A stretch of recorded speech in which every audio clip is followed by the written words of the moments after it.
हम नहीं डालेंगे, ये स्टेट मैटर कैसे? ये तो भारत सरकार को एक्सप्लेन करना चाहिए ना, कोई तो तार्किक जवाब देना चाहिए, टेक्निकल जवाब देना चाहिए। और अनुसूची 9 का तो सब लोग जानते हैं कि भाई भारत सरकार के हाथ में ही है और किसी के हाथ में नहीं। वरना अनुसूची 9 में अगर राज्य सरकारों को होता या बता दे, या तो ये भी जवाब इसमें दे देना चाहिए था कि हाँ राज्य सरकार को अनुसूची 9 में देने का, रखने का दर्जा दिया गया है या है, ये भी बात बता देनी चाहिए थी। तो ये भी बात नहीं कही गई है। तो हमारा ये मानना है कि इस लड़ाई को लेकर के हम लोग आंदोलन तो करेंगे ही करेंगे सड़क पर, लेकिन कोर्ट में भी हम लोग पक्ष रखेंगे। और हम लोग केवल यही इंतजार कर रहे थे कि भारत सरकार का इसमें क्या जवाब होगा।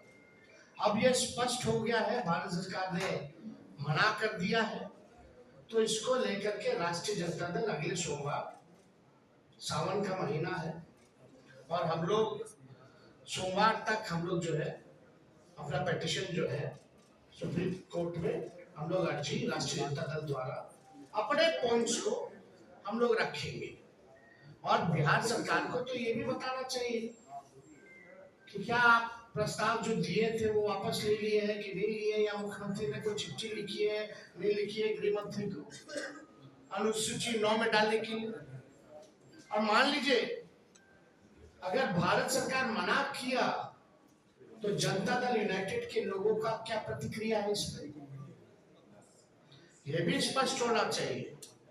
अगर भारत सरकार में भाजपा के बाद और कोई दूसरा तीसरा दल है मजबूत, तो वो जनता दल यूनाइटेड है, यानी एक अहम पार्टनर के रूप में है, निर्णायक भूमिका में है।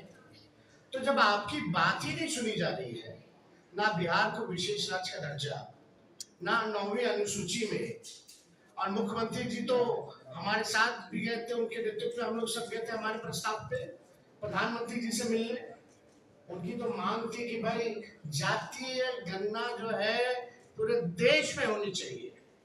तो आज तो मुख्यमंत्री स्थिति में है कि अगर मजबूती से अपनी बात को रखेंगे तो मोदी जी की हिम्मत नहीं है मना करने को। तो कम से कम क्या मुख्यमंत्री जातीय आधारित गणना पूरे देश में चाहते हैं कि नहीं चाहते, ये बताना चाहिए। तो ये तीनों सवाल को लेकर के पूरी तरीके से डबल इंजन की सरकार 6 महीने हो गई है, कुछ जो है इस विषय पे ये लोग काम नहीं कर रहे हैं, केवल सत्ता का मौज ले रहे हैं। और बिहार की जो पिछड़ी आबादी है उनके साथ अन्याय कर रही है। हम लोग सच्ची लड़ाई लड़े, राष्ट्रीय जनता दल के लोगों ने जो कमिटमेंट किया था उसको हम लोगों ने मात्र 17 महीने के अंदर, चाहे नौकरी का मामला हो, चाहे स्वयं सहायता समूह के मानदेय को दुगुना करने का हो, चाहे जाति आधारित गणना कराने का हो, आरक्षण की सीमा को बढ़ाने का हो, हम सब लोगों ने उस काम को पूरा किया 17 महीने। लेकिन आखिर ऐसा क्या हो गया कि राष्ट्रीय जनता दल के हटते ही जब ये भाजपा और एनडीए डबल इंजन की सरकार आई तो सारे काम में जो है ताला लग गया। तो इस पे हम लोग इसलिए प्रेस कॉन्फ्रेंस बुला करके आप लोगों को सूचित करना चाहते थे कि कम से कम आप लोग भी सूचित हो जाइए और देश और राज्य के लोग को भी सूचित कर दिया जाए कि भारत सरकार मतलब जनता दल यूनाइटेड बीजेपी, इसमें बिहार की पार्टियां हैं एनडीए में, बिहार को ही वोट लेके अब बिहार को विशेष राज्य का दर्जा नहीं दे दिए, बिहार का ही वोट लेकर के सारा काम करके आरक्षण को 9वीं अनुसूची में नहीं डाला जा रहा, पैकेज नहीं दिया जा रहा अलग से, बजट में तरह तरह की बातें आई, जितना इंफ्रास्ट्रक्चर का पुराना मामला जो हमने उठाया वही सारा उसी टाइम हो गया था, उसी चीज को दोहराया गया, खाली नोट कवर बदल दिया गया। तो हम लोग इसको लेकर के हम लोग जो है जनता के बीच जाएंगे, अदालत सर्वोच्च न्यायालय हम लोग जाएंगे और अपने पक्ष को मजबूती के साथ रखेंगे और किसी भी कीमत पर जो आरक्षण महागठबंधन की सरकार ने बढ़ाया था उसको खत्म नहीं होने देंगे, उसको लागू करा करके हम लोग दम लेंगे। इसलिए आप सब लोगों को हम बुलाए और कोई विषय पे अगर आप लोगों को सवाल पूछना हो। यार आप तो बोले 15 अगस्त के बाद हम लोग जाएंगे, किस वजह से आखिर? अरे भाई 17 साल से तो उन्हीं लोगों का डबल इंजन का सरकार था, पहले क्यों नहीं जाती आधारित कितना हुआ? आरक्षण क्यों नहीं बढ़ाया गया? राष्ट्रीय जनता दल आई 17 महीने में करके दिखाया और करके ही नहीं दिखाया, जब चले जाने के बाद इसको फंसा दिया गया। अब क्या डर है? नहीं डर है, ईमानदारी से तो जांच हो तो बहुत मामले खुलेंगे, लेकिन अब अंदर लोगों के क्या चल रहा है वो आप लोग जानते हैं कि भाई लोग तो डील वाली पार्टी है, ये लोग केवल डील करना जानती है। राहुल जी कह रहे हैं कि बाबा में क्या क्या लेंगे नहीं लेंगे वो अलग मैटर है। तेजस्वी जी विधानसभा सत्र में आप क्यों नहीं थे? फैसला आया है शेड्यूल कास्ट और शेड्यूल ट्राइब के लिए सुप्रीम कोर्ट का फैसला आया है, उस पर आपके पार्टी का क्या स्टैंड? देखिए हम लोगों का शुरू के दौर से ये मानना है कि राष्ट्रीय जनता दल जो है सर्वोच्च न्यायालय के अनुसूचित जाति और जनजाति के आरक्षण के वर्गीकरण के पक्ष में नहीं है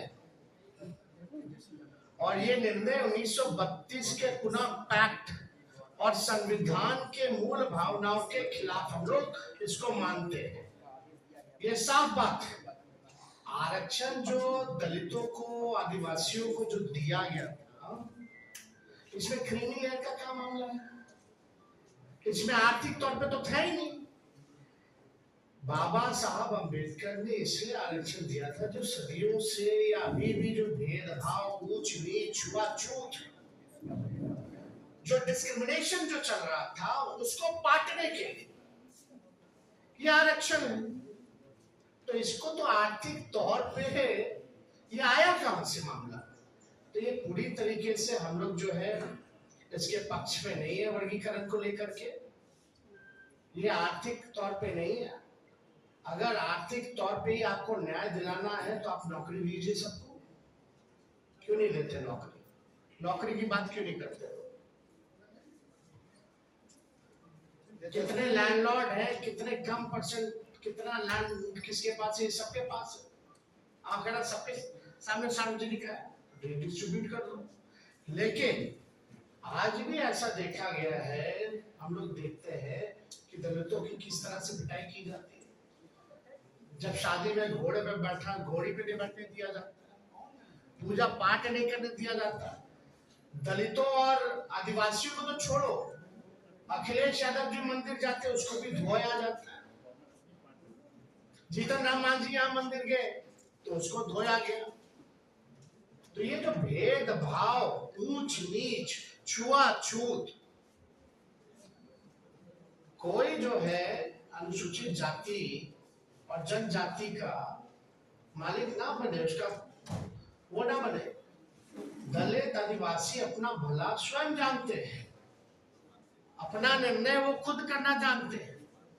इसलिए हम लोग पूरी तरीके से जो है केंद्र सरकार से हम चाहते हैं कि अध्यादेश ला करके जो विसंगति है उसको दूर किया जाए इस मामले में।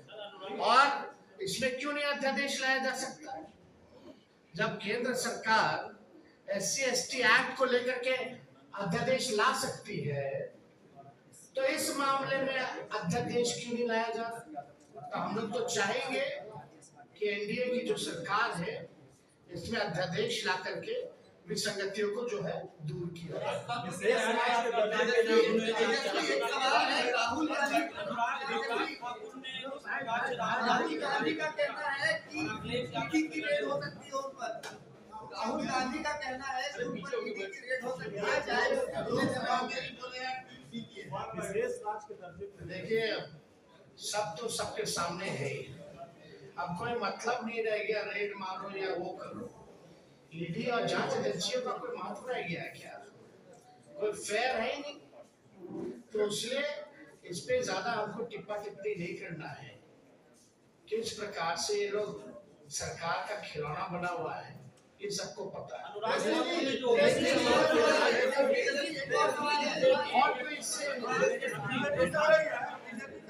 एक minute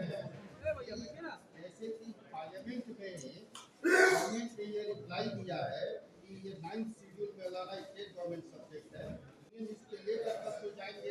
They will be going to the court and will be अपना जो पक्ष है, जो हमारा साइड है, we will put in view of the court. विजय चौधरी ने आपको याद होगा विधानसभा में कहा था कि हम लोगों ने अश्वासन भेज दी है और ये भी कहा दूसरी बात एक सुन लीजिए कि जब मामला कोर्ट में है और कोर्ट ने इस पर रोक लगा दी है भाई साहब, क्या मतलब है?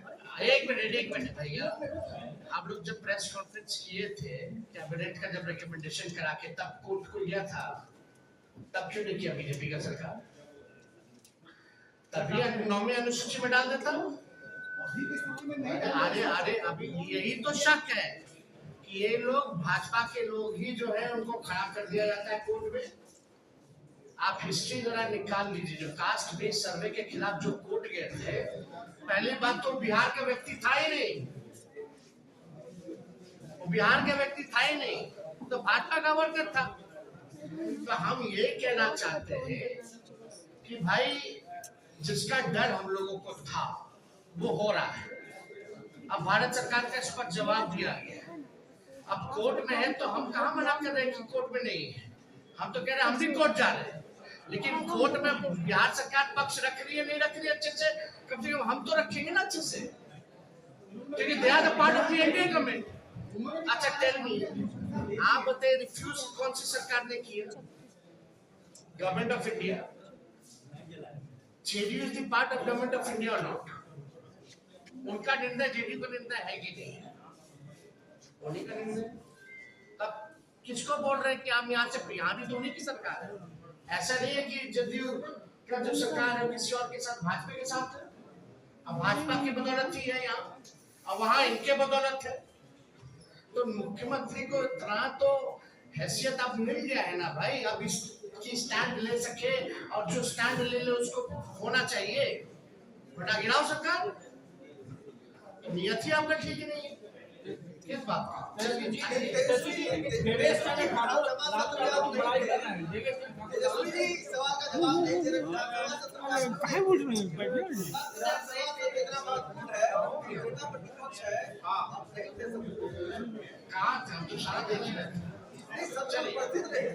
दुखद खबर हम लोगों को मिला था और ये पचा नहीं ये खबर।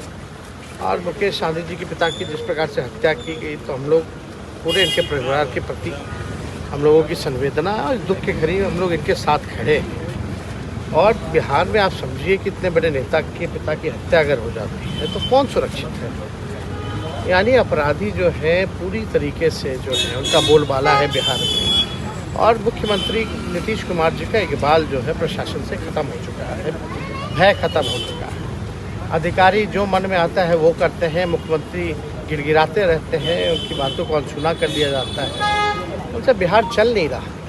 और लगातार सिर्फ इनके पिता की हत्या नहीं, बिहार में हर दिन सैकड़ों हत्याएं, अपहरण, लूट, रेप जैसे वारदात हो रहे हैं, जहां सरकार जो है सुनने वाला नहीं है, इन्वेस्टिगेशन टाइम पे नहीं होता, लोगों को सज़ा नहीं दिलाया पाते हैं लोग। तो ये बहुत ही नाजुक स्थिति है। पुलिस जिस तरीके से दलील दी इनके पिता की हत्या में कि जो एंगल दिया गया कि सूद का पैसा था और भी बहुत सारा, आपको लगता है कि ये डिटेल हत्या तो हुई है, लॉ एंड ऑर्डर और लोगों को सुरक्षित रखने में और मेंटेन करने में लॉ एंड ऑर्डर सरकार की भूमिका होनी चाहिए। कल को कोई भी, सिर्फ इनके पिता की हत्या नहीं हुई है तो इतना बड़े नेता है, इनके पिता की अगर हत्या होगी तो एक सवाल तो बनता है कि भाई और कोई सुरक्षित नहीं है? फिर कौन सुरक्षित है? आम नागरिकों की क्या स्थिति है? कहीं भी अपहरण हो रहा है, रेप हो रहा है, कोई पूछने वाला नहीं है। हम तो हर जगह अपने प्रेस रिलीज में, आप सोशल मीडिया चले जाइए, तो ऐसे सैकड़ों उदाहरण प्रतिदिन हम देते हैं। कहाँ हत्या हो रही है, कहाँ लूट हो रही है। अपराध बढ़ता जा रहा है बिहार में। अब मुख्यमंत्री क्या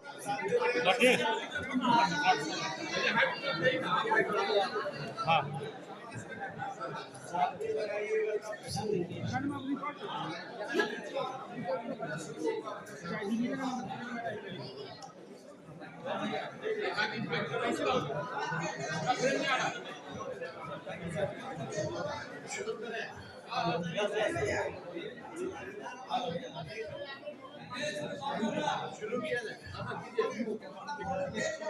सभी electronic print media, hotel media के सभी हमारे पत्रकार भाइयों का आज के प्रेस कॉन्फ्रेंस में स्वागत करते हैं। और सबसे पहले आप सभी को, बिहार वासियों को, देश के वासियों को सावन की शुभकामनाएं भी हम देते हैं। और आज का जैसा प्रेस कॉन्फ्रेंस रखा गया है, आप सब लोगों को विषय हम बताना चाहेंगे। और आप लोगों को इससे पहले भी एक कॉपी जो है लोकसभा में राष्ट्रीय जनता दल के सांसद ने मनोज झा जी ने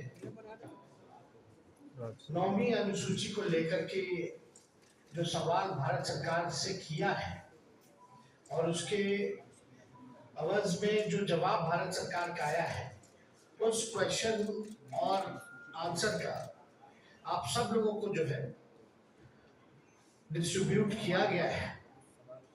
और एक बहुत ही महत्वपूर्ण विषय था कि भाई जो महागठबंधन की सरकार ने, बिहार सरकार ने जाति आधारित गणना करा करके आरक्षण जो है पिछड़ों का, अति पिछड़ों का, दलितों का, आदिवासियों का 65% किया और 10% EWS को एज इट इज रखा।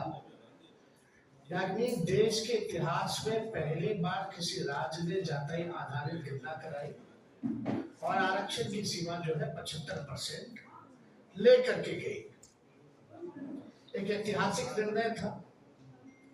और उसके बाद भी हम लोगों का आशंका थी कि भाजपा के लोग किसी न किसी तरीके से, जिस प्रकार से कास्ट बेस्ड सर्वे जो हम लोग करा रहे थे, अपने मोहरों को कोर्टों में खड़ा करके किसी न किसी तरीके से डिले कराएंगे या ये होने नहीं देंगे, ये आशंका हम लोगों को पहले भी थी। इसलिए तत्कालीन जब हम लोगों की सरकार थी, हम उप मुख्यमंत्री थे, तो हमारे नेतृत्व में ही प्रेस कॉन्फ्रेंस हुआ था कैबिनेट निर्णय के बाद। और कैबिनेट ने, हम लोगों ने रिकमेंड किया था भारत सरकार को कि जो आरक्षण की सीमा जो महागठबंधन सरकार ने बढ़ाया है पिछड़े, अति पिछड़े, दलित, आदिवासियों का, इसको शेड्यूल लाइन में भारत सरकार जो है वो डाले। तो उस प्रेस कॉन्फ्रेंस में जनता दल यूनाइटेड के भी वरिष्ठ नेता लोग भी शामिल हुए थे मेरे नेतृत्व में।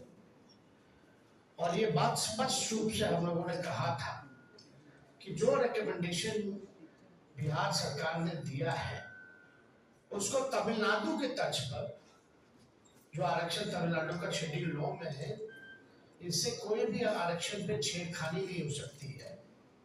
इसलिए इसको भी बिहार को उस तर्ज पे शेड्यूल लाइन में डाला जाए। आप सब लोगों को पता है कि हमारे प्रस्ताव पर सभी दल के प्रतिनिधि मंडल प्रधानमंत्री से भी मिले, उस समय भी मना कर दिया गया। तो हम लोगों का संकल्प था और राष्ट्रीय जनता दल की पूरी लड़ाई सड़कों पर भी पहले भी हुई थी कि वह जातीय गणना जो है पूरे देश में होनी चाहिए। लेकिन जब हम लोग सत्ता में आए, 17 महीने जब हम लोग सरकार में रहे, तो इस काम को हम लोगों ने किया, लागू किए। और हम लोग शुरू से कहते थे कि भाजपा जातीय गणना के खिलाफ है। भारतीय जनता पार्टी बिहार को विशेष राज्य का दर्जा नहीं देना चाहती है। और भारतीय जनता पार्टी जो है शेड्यूल लाइन में जो महागठबंधन की सरकार ने आरक्षण पिछड़ों का, अति पिछड़ों का जो बढ़ाया है, उसको डालना नहीं चाहती है अनुसूची 9 में। यानी तीनों चीज हम लोग उस समय भी शंकित थे कि कोई ना कोई कोर्ट चला जाएगा और इस प्रकार की बातें आएंगी। कोर्ट में ये मैटर गया और कोर्ट द्वारा जो है ये रोका गया।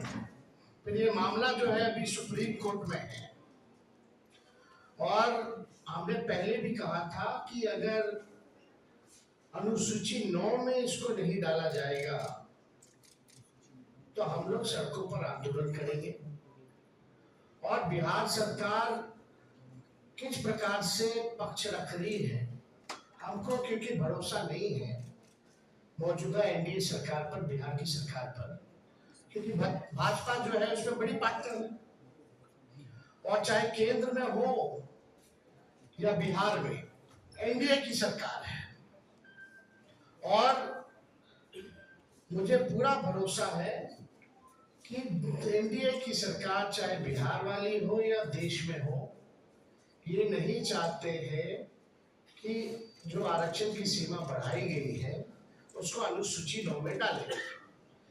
तो हम लोगों का पहले भी कहते कि हम लोग इसमें सुप्रीम कोर्ट में हम लोग जाएंगे, और हम लोग केवल इंतजार कर रहे थे भारत सरकार की जवाब का, जो कि स्पष्ट रूप से ये जवाब आप लोगों के समक्ष मिला है। इसमें यही सवाल पूछा गया था कि भाई क्या आरक्षण आप बढ़ाइएगा अनुसूची में 9 में, स्पेसिफिकली जो है बिहार के शेड्यूल 9 में आप डालिएगा कि नहीं डालिएगा। तो भारत सरकार ने जवाब दिया है, no sir, the matter falls under the preview of the state government as per provision of the constitution.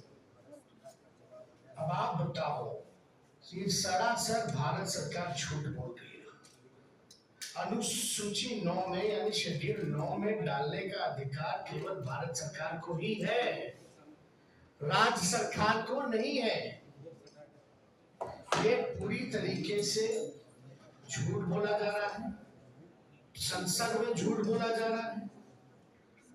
और ये विषय अगर अनुसूची 9 में नहीं डालने का है, यह स्टेट मैटर है, तो ऐसा तो नहीं कि भाई हम लोगों के हटने के बाद नीतीश कुमार जी ने अनुसूची 9 का जो प्रस्ताव हम लोगों को कैबिनेट द्वारा भेजे थे, इन लोगों ने वापस ले लिया हो।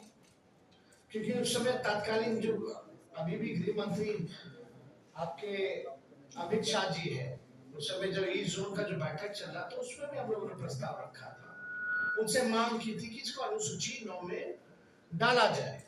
अब मामला है कि कोई भी, चाहे नीतीश कुमार जी हो, जनता दल यूनाइटेड के कोई नेता हो, सभी लोगों के मुंह में दही जमा हुआ है।